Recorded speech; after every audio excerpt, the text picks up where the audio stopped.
அமெரிக்க அதிபர் டொனால்டு டிரம்பின் ஈரான் கொள்கையில் ஏற்பட்டுள்ள அதிரடி மாற்றங்கள் குறித்து வால் ஸ்ட்ரீட் ஜர்னல் வெளியிட்டுள்ள புதிய அறிக்கை உலக நாடுகளை வியப்பில் ஆழ்த்தியுள்ளது. ஈரானின் அணு ஆயுத கனவை ஒழிக்க வேண்டும் என்ற ஒற்றை இலக்கோடு போர் தொடங்கிய ட்ரம்ப் இப்போது தனது நிலைப்பாட்டை சற்றே தளர்த்திக் கொண்டுள்ளதாக தெரிகிறது. ஈரானுடன் ஒரு முறையான புதிய அணுசக்தி ஒப்பந்தம் எட்டப்படாவிட்டாலும் கூட உலக பொருளாதாரத்தின் உயிர் நாடியான ஹோர்முஸ் ஜலசந்தியை ஈரான் முழுமையாக திறந்துவிட்டால் இந்த போரை முடிவு கொண்டு வர ட்ரம்ப் தயாராகி வருவதாக அந்த அறிக்கை குறிப்பிடுகிறது. ஈரான் மற்றும் அமெரிக்க இடையிலான இந்த 5 மாத கால மோதலில் ஹோர்முஸ் ஜலசந்தி தான் ஈரானின் மிகப்பெரிய பலமாக உருவெடுத்துள்ளது. கடந்த பிப்ரவரி மாதம் போர் தொடங்கியதில் இருந்து இந்த வழித்தடத்தை ஈரான் தனது கட்டுப்பாட்டில் வைத்துள்ளது. ட்ரோன் மற்றும் ஏவுகணை தாக்குதல்கள் மூலம் வணிக கப்பல்களின் போக்குவரத்தை முடக்கியுள்ள ஈரான் அமெரிக்க போர் கப்பல்கள் இந்த வழியாக செல்லக்கூடாது என்றும் பிடிவாதம் காட்டி வருகிறது. இதன் விளைவாக சர்வதேச சந்தையில் கச்சா எண்ணெய் விநியோகம் பாதிக்கப்பட்டு அமெரிக்காவில் பெட்ரோல் விலை முன் எப்போதும் இல்லாத அளவிற்கு உயர்ந்துள்ளது. இது டிரம்பிற்கு உள்நாட்டில் மிகப்பெரிய அரசியல் நெருக்கடியை ஏற்படுத்தியுள்ளது.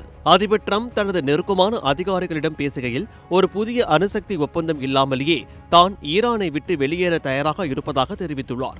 அணு ஆயுதம் வேண்டாம் என்ற கோரிக்கையை விட கடல் வழித்தடத்தை திற என்ற கோரிக்கைக்கே இப்போது முன்னுரிமை அளிக்கப்படுகிறது. ஆனால் இந்த வழித்தடத்தை திறப்பதற்கு ஈரான் ஒரு நீண்ட நிபந்தனை பட்டியலை முன்வைத்துள்ளது.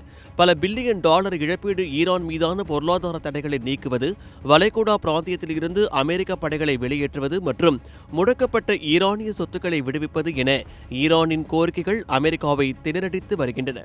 அமெரிக்காவில் இன்னும் 3 மாதங்களுக்குள் இடைக்கால தேர்தல் நடைபெற உள்ள நிலையில் வாக்காளர்களை கவர வேண்டிய கட்டாயம் டிரம்பிற்கு உள்ளது.